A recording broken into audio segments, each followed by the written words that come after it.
sa aming YouTube channel na Saturday Vlogs dito sa Australia. So, Sunday na ngayon, second day namin dito sa Hobart.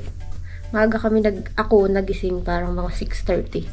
Tapos, ang ganda nga kanina yung kulay blue, tapos may orange dito sa view ng bintana namin. So, ngayon bababa kami kasi kasama na palang breakfast yung aming booking ng hotel dito. So, tingnan natin kung ano yung breakfast na meron dito.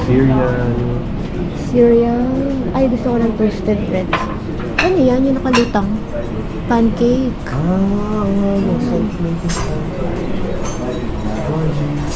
Cinnamon. Toasties. Ay, gusto ko ng toasties. Fruits. Cheese. Ayan yan. Ay, gusto ko ng potato. Sa baked beans. Mga 2 pieces. Some veggie fried rice. Gusto ko ng rice. 1.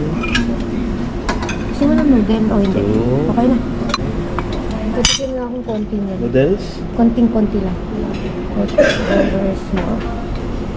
Cheese. Eggs. Bacon sausage. Bacon.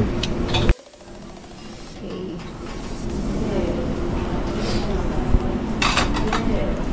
Mga yogurt to. Ang oras ay 10:03 na ng umaga. Pupunta kami ngayon dito sa Mount Wellington. Yun yung una naming destination ngayong araw. Tapos tingnan natin kung gaano tayo katagal doon. Tapos mag-iisip pa kami ng next namin pupuntahan kapag maaga-aga pa at saka may energy pa tayo. So samahan nyo kami kasi ang lamig yata ngayon. Medyo cloudy. Ayun, yun nga yun. Cloudy tsaka windy. Tingnan natin kung may makikita tayong view doon. Galing sa Hobart na CBD paakyat dito sa Mount Wellington. Mga 40 minutes. Mamaya ulit. 9.7 kilometers na lang nandun tayo sa pinakamataas. Pero merong announcement doon sa dinaanan namin na may forecast daw na magkakaroon ng ice or snow ngayong araw. Kasi yung lamig nga eh. Wow! Ang lakas ng hangin. Ewan ko kung maririnig yung boses ko pero ang ganda ng view, no? Huminto kami dito sa unang lookout. Sobrang lamig. Sobrang windy. Saglit lang kami tapos akyat na ulit kami. Diretso kami. Buti marami naman akong dalang palamig. Ilalabas ko na habang nasa biyahe. Taas na natin, oh. Kasing taas na natin yung kaninang mountain na akala natin eh. Yun na yung pupuntahan natin. Madami mga lookout. Madaming mga pocket na... Chalet. Chalet. Chalet yan. Chalet. Maraming mga lookout na at saka mga pocket na pwede mo hintuan para yun nga, mag-picture. Wow, ang ganda ng bundok na yun, ah. 3.4 kilometers na lang nandun na tayo. Nasa ano na talaga tayo, tuktok na talaga tayo ng bundok. Kasi flat na to eh. Tsaka mga rocky. Ayan, so ito pa ida-drive natin, tapos nang tayo pupunta. Tama ba? Sa dulong yun. Kasi sobrang lamig. Ang lamig.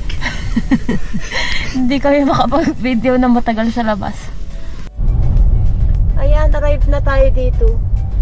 Hanap lang tayo ng parking. Wow. Sobrang ganda ng view. Oh, look naman. Puro bato pala dito. Naririnig nyo ba yung hangin? Sobrang lakas.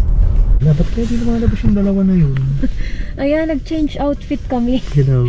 Pero ikaw magpalit ka muna ng down. Ano yun dito? Hindi kami lumalabas ng sasakyan kasi sobrang windy.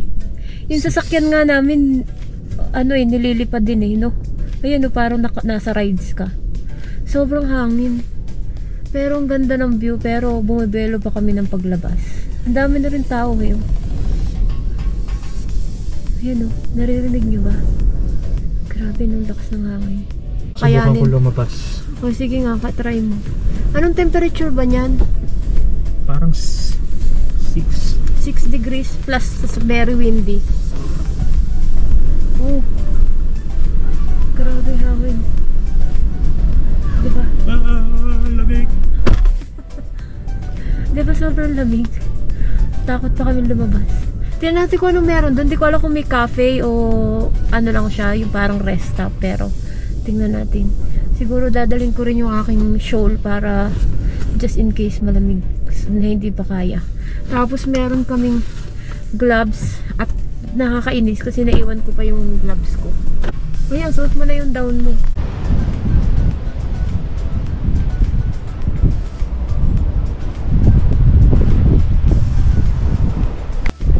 Ayan. Medyo kakaiba na yung boses ko kasi may harang.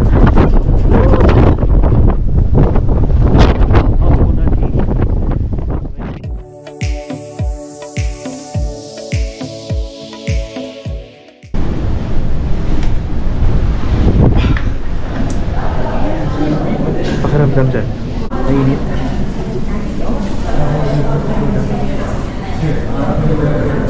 Wellington.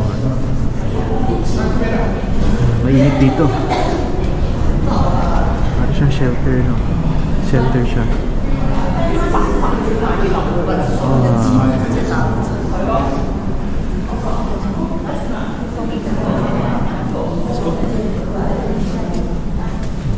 Ano masasabi mo dito?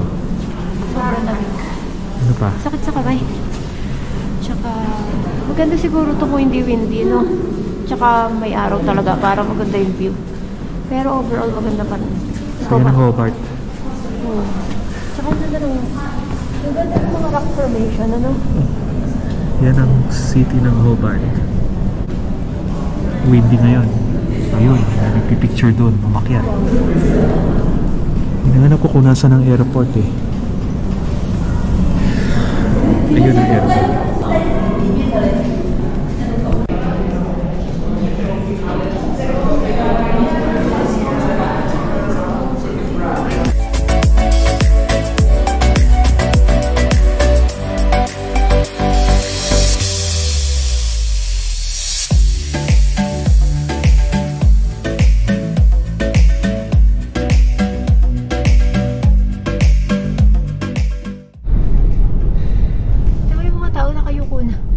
Yung exposed na balot na mumula.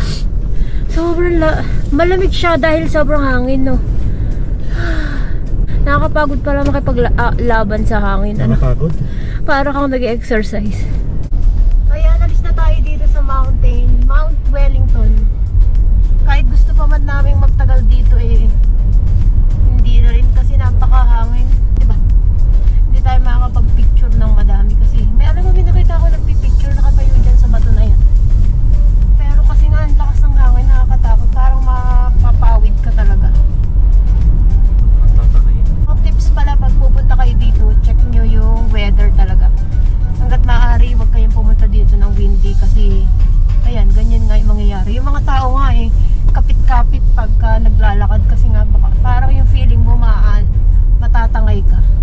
So ngayon bababa na ulit tayo, punta tayo sa Lindisfarne.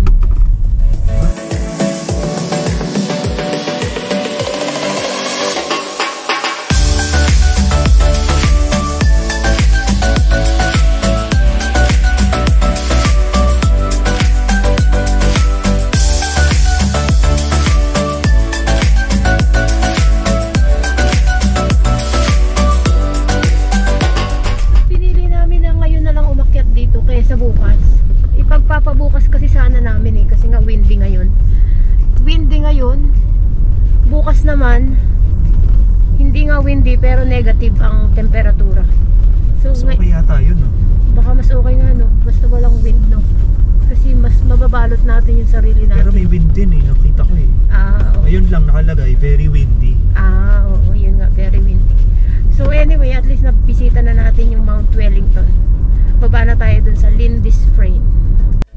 Meron pala doon sa baba na nahuli ako ng pagbi-video, pero meron doon na bilihan ng kape. Ayun pa pala, meron doon parang pit stop.